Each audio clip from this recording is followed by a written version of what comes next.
Every known life form survives by consuming another.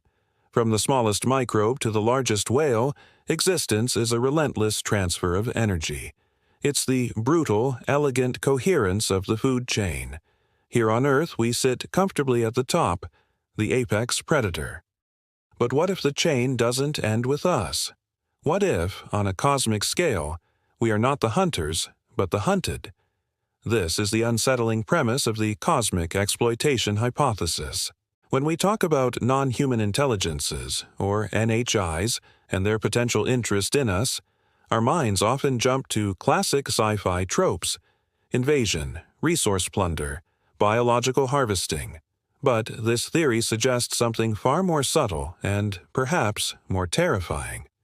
What if these beings aren't interested in our water, our gold, or even our bodies? What if they're harvesting something we produce constantly, effortlessly, and in abundance?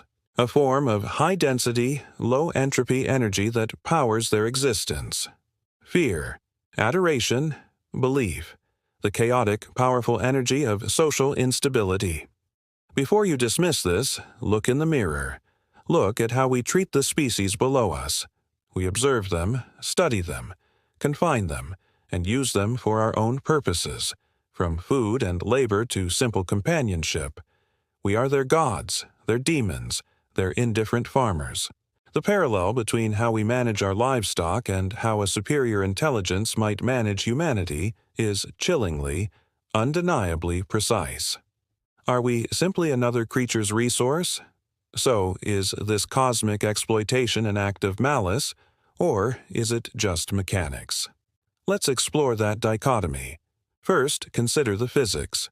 The second law of thermodynamics states that entropy, or disorder, in the universe always increases. Life is a temporary defiance of this law, a bubble of complex order. To create this local order, we must consume energy and increase disorder elsewhere. What if an advanced NHI has found a way to sustain its own highly ordered, low-entropy state by simply siphoning the energetic byproducts of a less complex system?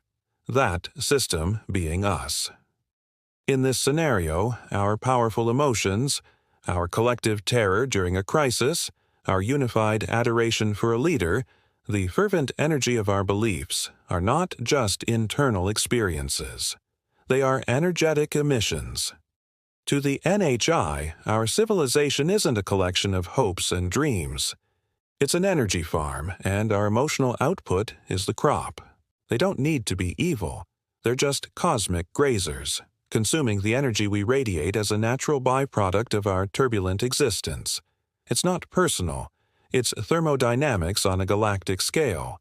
But there's a second, more deliberate possibility: the intentional harvest.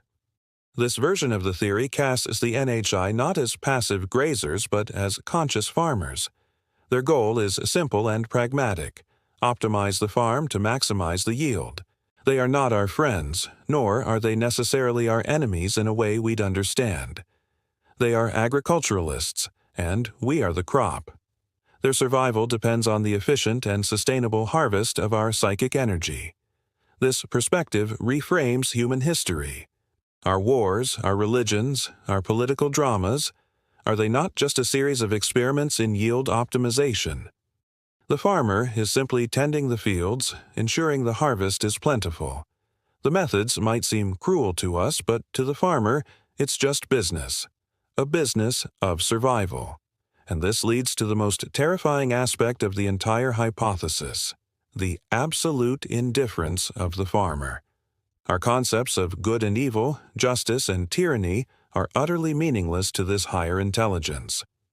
Our morality is a piece of local software, a biological and social operating system designed to facilitate cooperation and survival among humans. It has no universal currency. Think about it from the farmer's perspective. Does a cattle rancher care about the political opinions of the herd? Does he care if one cow is a tyrant and another a Democrat? No. The rancher cares about one thing: is the herd stable, healthy, and producing? The NHI doesn't judge whether a human leader is benevolent or cruel. It only assesses whether the system they oversee is an efficient generator of the required energy. This raises an even more disturbing question. In this cosmic farm scenario, what role do our global elites play? Are they unwitting pawns, or are they something more? Could they be the capitates, the farm's foreman, a human management layer, selected or cultivated to maintain order and maximize production?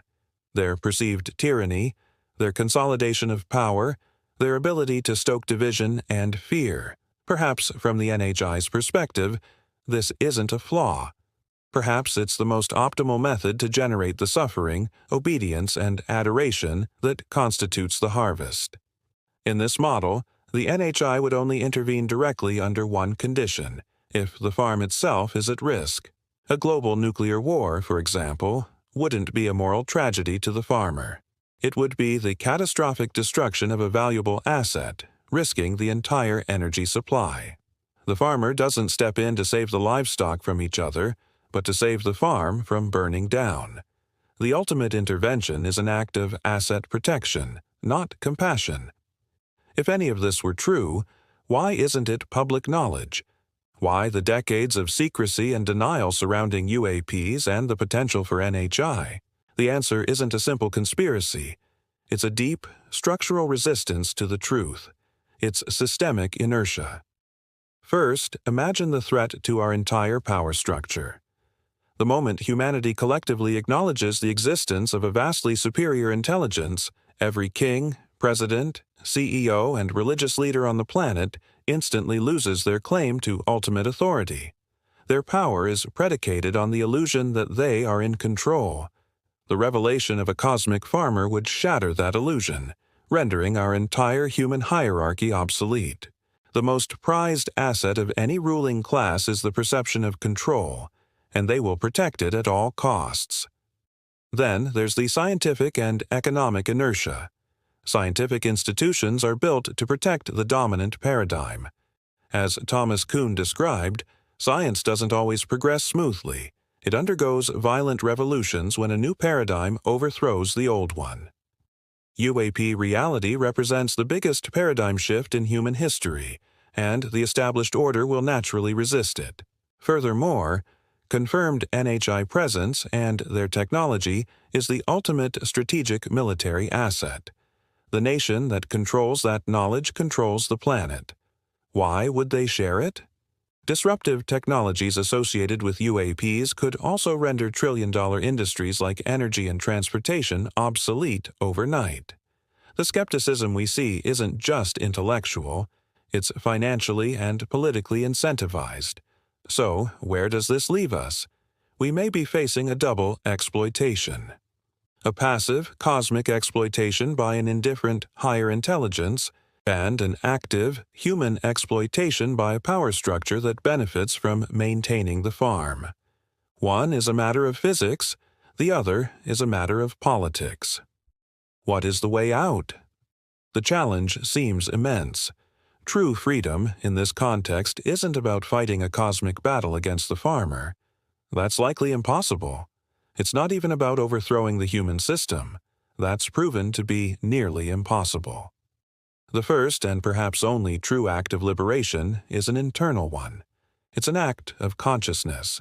We must evolve beyond an imposed morality, being good or bad out of fear or a desire for reward, and graduate to a self-imposed ethics of understanding. This means dropping our collective ego, our human-centric view of the universe, and having the courage to accept our potential position as a cosmic resource. Only by understanding the rules of the farm can we begin to find a way to navigate it, to reduce our energetic signature, to starve the harvest. Liberation doesn't begin with a revolution. It begins with seeing the cage for what it is. What do you think? Is this a paranoid fantasy or a logical extension of what we see in nature and in our own society? Let me know your thoughts in the comments below. Thank you for joining me on this journey into the deep and unsettling.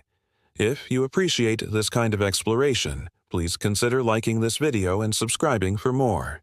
Stay curious.